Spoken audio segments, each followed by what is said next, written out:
गणेशाय नमः। धनतेरस की कथा। एक बार यमराज ने अपने दूतों से प्रश्न किया, क्या प्राणियों के प्राण हरते समय तुम्हें किसी पर दया भी आती है? यमदूत संकोच में पड़कर बोले, नहीं महाराज, हम तो आपकी आज्ञा का पालन करते हैं, हमें दया भाव से क्या प्रयोजन। यमराज ने फिर प्रश्न दोहराया, संकोच मत करो, यदि कभी कहीं तुम्हारा मन पसीजा है तो निडर होकर कह डालो। तब यमदूतों ने कहा, सचमुच एक घटना ऐसी घटी है जब हमारा हृदय कांप गया। हंस नाम का राजा एक दिन शिकार के लिए गया। वह जंगल में अपने साथियों से बिछुड़कर भटक गया और दूसरे राजा की सीमा में चला गया। वहाँ के शासक हेमा ने राजा हंस का बड़ा सत्कार किया।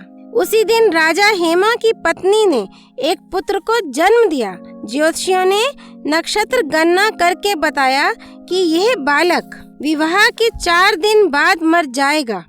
राजा हंस के आदेश से उस बालक को यमुना के तट पर एक गुफा में ब्रह्मचारी के रूप में रखा गया।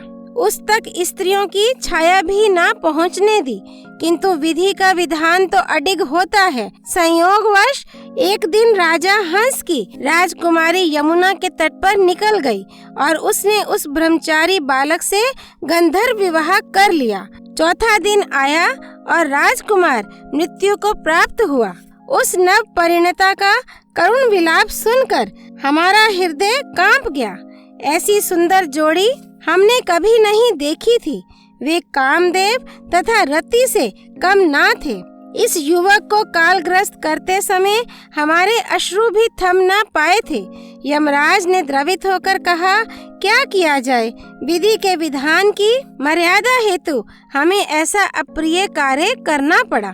तब दूत के पूछने पर यमराज ने अकाल मृत्यु से बचने का उपाय बताते हुए कहा, धनतेरस के पूजन एवं दीपदान को विधि पूर्वक पूर्ण करने से अकाल मृत्यु से छुटकारा मिलता है। जहाँ जहाँ जिस जिस घर में यह पूजन होता है वहाँ अकाल मृत्यु का भय पास नहीं फटकता। इसी घटना से धनतेरस दिन धन्वंतरी पूजन सहित दीपदान की प्रथा का प्रचलन हुआ। धनतेरस की कथा संपूर्ण। नरक चतुर्दशी कथा। इस दिन सूर्योदय के पूर्व उठकर तेल उपटन लगाकर भली भांति स्नान करना चाहिए। इस दिन के स्नान का विशेष महत्व है।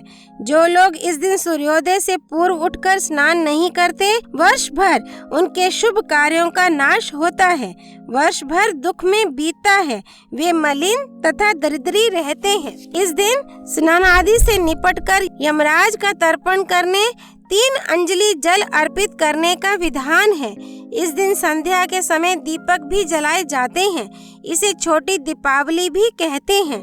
दीपक जलाने की विधि त्रयोदशी से अमावस्या तक है। त्रयोदशी के दिन यमराज के लिए एक दीपक जलाया जाता है। अमावस्या को बड़ी दीपावली का पूजन होता है। इन तीनों दिनों में दीपक जलाने के कारण यह बताया जाता है कि इन दिनों भगवान वामन ने राजा बलि की पृथ्वी को नापा था। भगवान वामन ने 3 पगों में संपूर्ण पृथ्वी तथा बलि के शरीर को नाप लिया था। इसलिए त्रयोदशी, चतुर्दशी तथा अमावस्या को लोग यम के लिए दीपक जलाकर लक्ष्मी पूजन सहित दीपावली मनाते हैं, जिससे उन्हें यम यातना न सहनी पड़े। लक्ष्मी जी सदा उनके साथ रहें। नरक चतुर्दशी कथा संपूर्ण। माँ लक्ष्मी की जय। छोटी दीपावली पर्व की जय। कार्तिक मास की जय। श्री हरि अर्पणमस्तु।